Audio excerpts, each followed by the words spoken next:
Okay, how you doing, everybody? This is Rob from Gen X Jukebox and, of course, 3R, bringing you a little side project I did using a AI program or an AI program to generate a Kiss narrative video. Of course, I added the images, but the script and everything was done for me just by typing in 70s and 80s Kiss. Let me know what you think. I'll be working with some more AI stuff, and I'll also be bringing out some more podcasts. And of course, me and Darren are working on another Gen X podcast. Should be out soon. So check this out and let me know what you think. Ever wonder why the music of Kiss in the 70s sounds so different from their 80s tunes? The 70s was a defining era for Kiss. It was a time when the band established their unique sound, a blend of hard rock and heavy metal, peppered with elements of glam rock. This was the era that saw the birth of Kiss's signature style, a style that was loud, bold, and unapologetically flamboyant. A key element that defined Kiss's music in the 70s was their hard rock sound. This was a time when the band was a powerhouse of raw energy, delivering heavy guitar riffs and thunderous drum beats that shook the very foundations of rock and roll. Their music was loud, heavy, and full of attitude.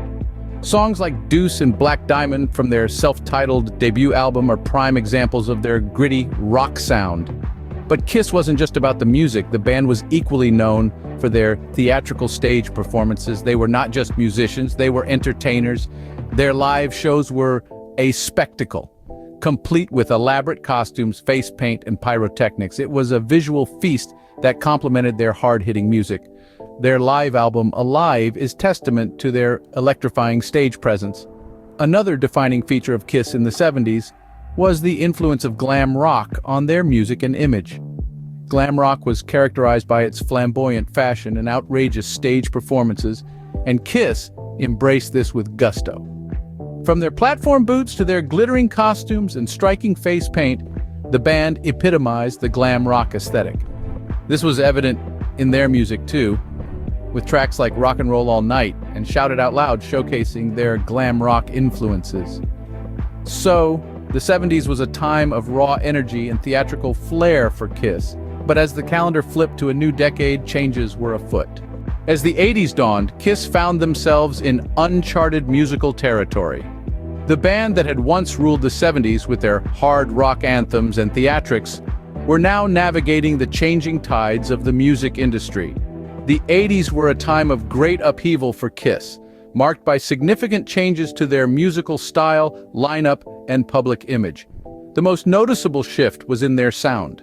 Kiss began to stray from their hard rock roots, leaning more towards a mainstream pop metal vibe. They were no longer the glam rock rebels of the 70s, but a band adapting to the ever-evolving musical landscape. Their 1981 album, Music from the Elder, an ambitious concept album, was a testament to this transformation. The album, although not a commercial success, was a clear breakaway from their previous sound, featuring orchestral arrangements and narrative lyrics. As the music changed, so did the band members. Both Peter Criss and Ace Frehley, two of the original members, had departed by the early 80s, leaving the band in a state of flux. Their replacements, Eric Carr and Vinnie Vincent, brought a fresh dynamic to the group. But the core essence of Kiss had undeniably shifted. The 80s were also the era of MTV and music videos, and Kiss were not immune to this influence. Their image became glossier, their music videos more polished. They even ditched their iconic face paint in 1983, a move that shocked fans and symbolized their transition into a new phase.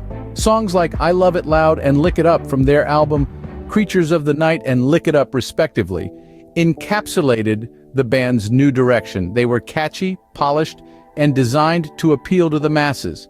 They were a far cry from the raw, rebellious anthems of their past, but they kept Kiss relevant in a rapidly changing music scene. The 80s saw Kiss evolve and adapt, trading their glam rock roots for a more commercial sound. But what does this all mean in the grand scheme of their musical journey?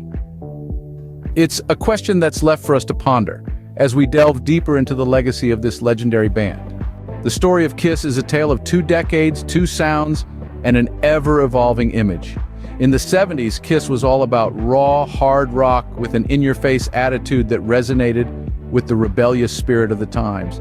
Their music was gritty, powerful, and unapologetic, capturing the hearts of fans around the globe. Come the 80s, and Kiss had a whole new sound. They embraced the pop metal wave, delivering catchy, melodic tunes that were a stark contrast to their earlier work. But despite the change, they never lost their essence. Their music, while different, was still distinctly Kiss. So, what's the takeaway here? Kiss isn't just a band, they're a phenomenon. They've shown an incredible ability to evolve and adapt, always staying relevant, always keeping fans on their toes. Whether you're a fan of their 70s hard rock sound or their 80s pop metal tunes, one thing's for certain: Kiss is a band that's never afraid to reinvent themselves. And that, my friends, is the secret to their enduring appeal.